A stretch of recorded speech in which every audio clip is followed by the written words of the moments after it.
Were they all good to you? Yeah, they were, you never, you don't hang around on a set. I don't, anyway. Angie Dickinson had a reputation in Hollywood as one of the classiest, most diplomatic stars of her generation. She worked with Frank Sinatra, dated JFK, commanded the screen in Policewoman for 5 seasons, and navigated decades in the entertainment industry without making enemies. She knew how to handle difficult directors, demanding co-stars, and the endless politics of showbiz with grace and professionalism. But there was one man she couldn't forgive, one relationship that left such deep scars that even 50 years later, Angie couldn't speak his name without visible pain. And the tragedy is, this was the man she married.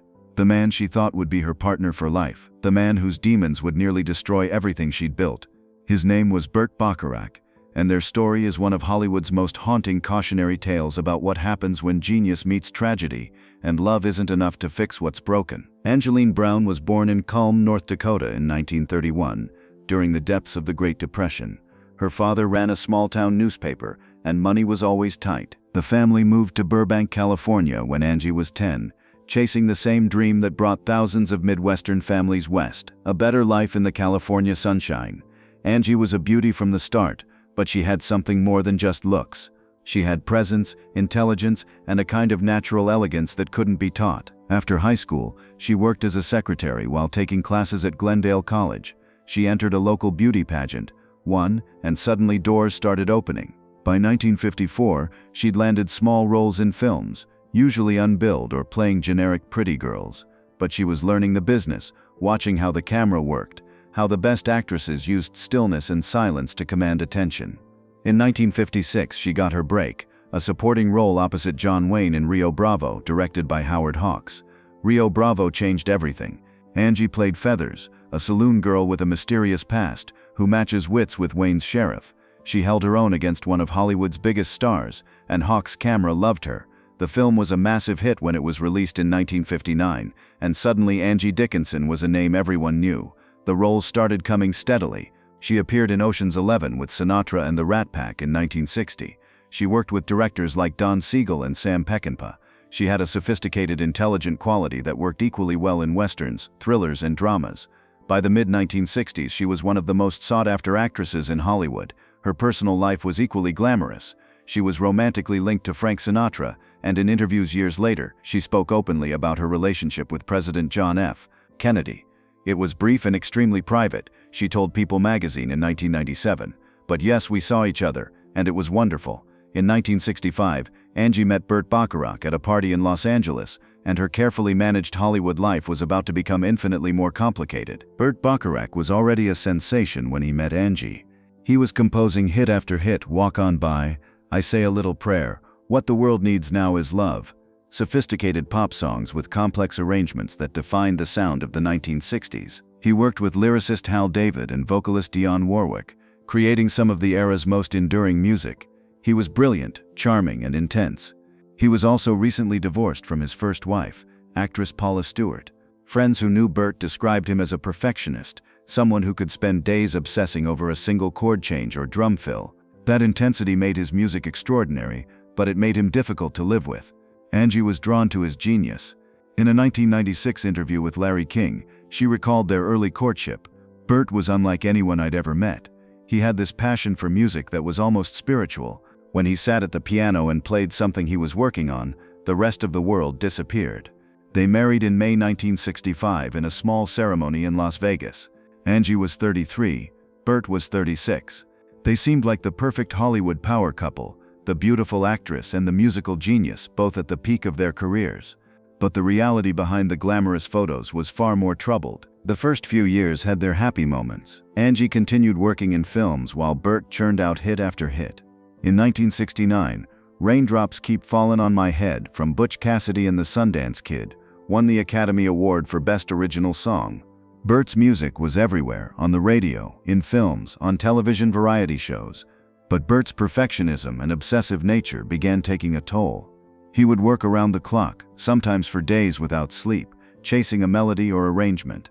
He could be cold and distant when he was focused on his music, treating everything else, including his marriage, as an interruption. Angie later said that living with Burt meant living with someone who was never fully present. He was always in his head, always hearing music nobody else could hear, she told an interviewer in the 1980s. I understood his genius, but I couldn't compete with it. And that's when their story took a devastating turn. Nikki, as she was called, was a beautiful baby, but as she grew, it became clear something was wrong. She wasn't reaching normal developmental milestones. She had trouble communicating, forming relationships, understanding social cues. The doctors eventually diagnosed her with Asperger's syndrome, a form of autism that wasn't well understood in the 1960s and 70s. She threw herself into learning everything she could about Nikki's condition, finding specialists, adjusting her work schedule to spend more time at home. She was determined to give her daughter the best possible life. Bert's response was different. According to multiple accounts, including Angie's own later interviews, Bert struggled to accept Nikki's diagnosis. He became even more distant, spending longer hours in the studio, avoiding the difficult reality at home. Some close to the family said he seemed embarrassed by his daughter's condition, uncomfortable with her differences. Bert couldn't handle it, Angie said in a 2007 interview. He didn't know how to be with Nikki, how to accept her as she was. It was easier for him to disappear into his music than to deal with what was happening at home. The marriage began to crumble under the weight of this unresolved pain. In 1974, Angie landed the lead role in Policewoman, a groundbreaking NBC series where she played Sergeant Suzanne Pepper Anderson, an undercover officer in the Los Angeles Police Department. It was one of the first dramatic television series to feature a woman in a lead action role, and it made Angie a household name. Policewoman ran for 4 seasons and earned Angie 3 Emmy nominations and a Golden Globe Award. She was making good money, commanding respect as an actress, and proving she could carry a series. But success at work couldn't fix what was breaking at home. By 1980, after 15 years of marriage, Angie filed for divorce. Friends say the decision tortured her. She still loved Bert in some ways, still remembered the brilliant, passionate man she'd married. But she couldn't stay in a marriage where she felt abandoned, where her husband couldn't or wouldn't be a partner in raising their daughter. The divorce was finalized in 1981. Bert married songwriter Carol Bayer Sager just 1 year later, a fact that reportedly devastated Angie. It felt like confirmation that he'd been emotionally gone from their marriage long before it legally ended. After the divorce, Angie focused on being a single mother to Nikki, who was now a teenager struggling with the challenges of her condition. Angie cut back on work, turning down roles that would take her away from Los Angeles for extended periods. She became an advocate for autism awareness, speaking openly about Nikki's diagnosis at a time when many celebrities hid such family struggles. But Nikki's battles were only getting harder. As she moved into adulthood, she dealt with severe depression and anxiety on top of her autism spectrum disorder. She had trouble holding jobs, maintaining relationships, finding a place in a world that wasn't designed for people like her. Angie did everything she could. She got Nikki into therapy, provided financial support, tried to create a stable environment, but Nikki's pain was deep and persistent, and nothing seemed to help for long. On January 4, 2007, Nikki Bacharach died by suicide at the age of 40. She asphyxiated herself, leaving behind a devastated mother and a father she'd always struggled to connect with. The loss destroyed Angie in ways that decades in Hollywood had never prepared her for. In interviews after Nikki's death, she was raw and unguarded in a way she'd never been before. "You never stop being a mother," she told People magazine. "You never stop wondering what you could have done differently. The guilt is overwhelming." And here's where Angie's feelings toward Bert turned from sadness to something harder and angrier. After Nikki's death, Bert began speaking publicly about his daughter, often in interviews promoting his music or autobiography. He talked about the challenges of raising a child with autism, about the pain of her suicide, about his regrets as a father. To Angie, this felt like a betrayal. Where was this emotional honesty when Nikki was alive and needed him?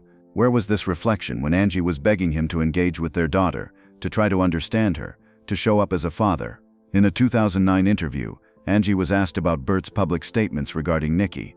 Her response was measured but unmistakably angry. "It's easy to express regret after someone is gone. It's harder to do the work when they're alive and struggling. Nikki needed her father, and he wasn't there. That's something I'll never forgive." Friends close to Angie say her feelings toward Bert deepened into genuine hatred after Nikki's death, not the hot anger of a recent wound, but the cold, permanent conviction that he had failed in the most fundamental way a parent can fail. He had abandoned their daughter when she needed him most, and no amount of posthumous reflection could change that. Angie Dickinson is 93 years old now, and she spent the last 15 years living quietly in Beverly Hills. She rarely gives interviews, and when she does, she steers conversation away from Bert. She's made it clear she has nothing to say to him, nothing to say about him, and no interest in any kind of reconciliation or closure.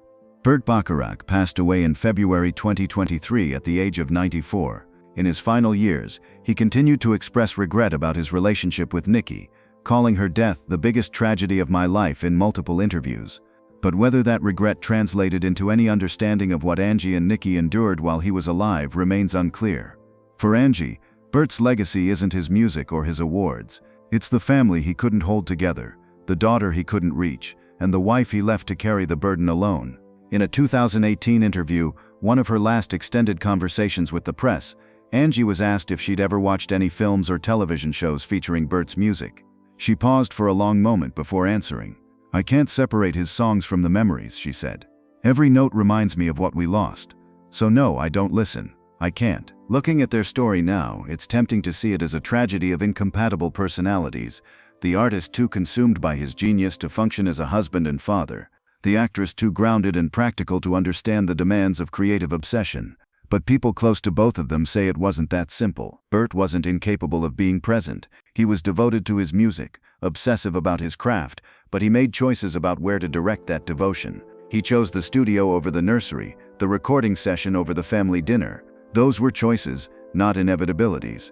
And Angie wasn't asking him to give up his music or stop being who he was. She was asking him to show up for his daughter, to try to meet Nikki where she was, to be a father to a child who desperately needed one. That he couldn't or wouldn't do that is something she's never been able to forgive. The word hate is strong, and Angie has used it sparingly over the years. But those who know her say it's accurate. Not the dramatic, performative hatred of Hollywood feuds, but the deep, quiet conviction that Burt failed in ways that can never be repaired or excused. She's carved out a peaceful life for herself now, surrounded by a small circle of close friends, maintaining her dignity and privacy. She doesn't need Hollywood anymore.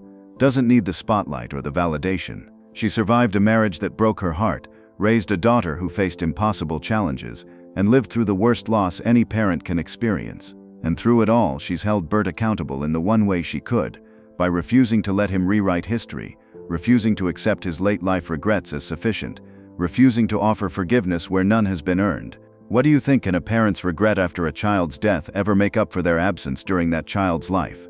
Leave your thoughts in the comments below. If you found this story moving, please consider subscribing. We explore the untold stories of Hollywood's golden age, the complicated truths behind the glamorous images, and the real human beings who lived through it all. Thanks for watching.